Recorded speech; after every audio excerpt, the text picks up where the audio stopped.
S&P's at the low of the day, the NASDAQ too. Stocks are getting walloped. Bonds also. Russell somewhere near the lows. Kevin Green joins us for a look through the market and the options flows. KG, we are coming back down to threaten some pretty big levels here. Take me through what's most important in your mind today. Yeah, I think it was actually the technical setup that we talked about on Market on Close yesterday, Oliver. We had this look above the 20-period moving average, and then we had that failure towards the end of the day. And it kind of set up to be this kind of shooting star pattern or candle that kind of showed up a little bit less of a shooting star because we did actually have a pretty decent close. But it was a bearish signal. And today we're seeing that follow through of the signal. And unfortunately, now we have kind of a bearish engulfing candle that's taking place. We have now broken through the 50-day moving average. And I have there on that chart too, pretty much probably by the 9th, if not, the middle of next week, we will see a cross of this, the 20 EMA or SMA below the 50 EMA and SMA, and that's not really good. That's a bearish cross signal to say the least. Where are you looking for areas of support to step in? The first one that I'm going to be focusing on is 58.65. That's going to be a key area where we've been pretty much bouncing off of that on a closing basis throughout this whole consolidation pattern that we've seen basically since November here. If we have any type of fundamental breakthrough of that, the next one's going to be 58.50. That's still your negative gamma area when you're looking at open interest across all of the expirations for now. And then what else are you going to be focusing on? That MACD cross, trying to see if that's going to kind of bottom out. It looked like it wanted to hinge higher when you're looking at that 12 EMA, but just was unable to do so. If I can provide just a little bit of context here, because if you're looking at it high level, breadth, even though we have a down day like today, is actually still holding up decently, right? You have about 40% of the stocks last time that I checked that were still in the green. Right. That's good, right? It's obviously mega cap tech selling it off. But if you're looking at the E-mini S&P 500 futures contracts, okay, and the sell volume, and we look at the percent volume on upticks as well as downticks, total volume today, right now, we're sitting at around 99% of all volume is on downticks for today. That's big tech, basically. That's concentration right there.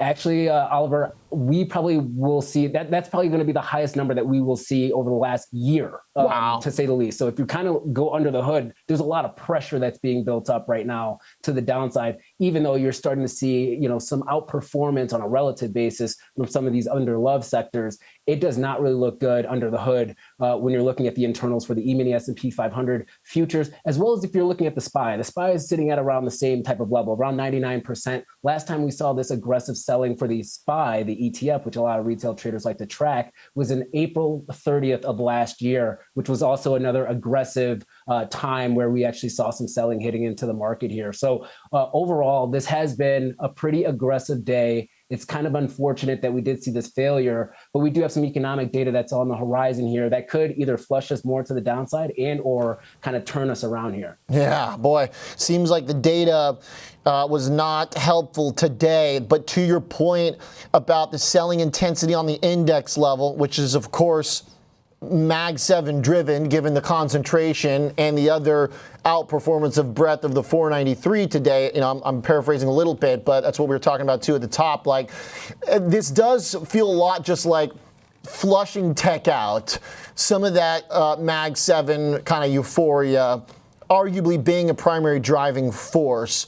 So, obviously we've got the macro stuff mixed in, but it's a really good point to describe the contour of the market that way, because it does put in perspective how much of this is really about tech. What about that head and shoulders, KG, for the index?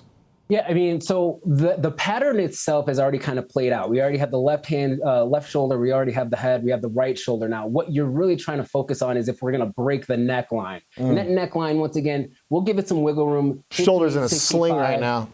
Yeah, exactly. 58.65 to say 58.50. 58.50 if you really want to kind of align it a little bit when it comes to the options positioning on the put side, especially to the downside there. But 58.65 technically is kind of that neckline that you really want to be able to hold here. And that's, once again, a sign where if we have a break of that, you're going to get a lot of technicians out there, as well as some bears. Some bears might be looking at this and saying, look, you tried to get to that 6,000 level, 6,100, you consolidated, you failed. You tried to retest 6,000 level, you tested it, you failed. You broke some major key moving averages. You're starting to see volume, once again, get a little bit more lopsided when you're looking at the internals.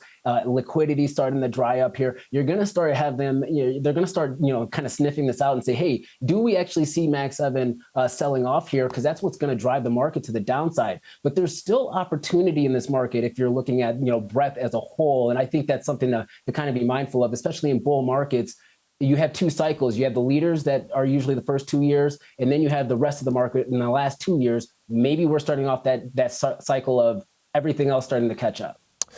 That's a fun thought. It's a very fun thought. Somebody today posted on Twitter, I think, a decent case for the others outside tech, which is that we've seen all the CapEx numbers. They got to spend it somewhere. The theories that maybe it'll come for some of those smaller companies, or maybe it'll show up in more IPOs or something. So, some of this could be still part of a corrective process from a frothy market. And I guess we'll find out in the coming days if the economic data is surprising enough or disruptive enough to be a fresh force to break it down.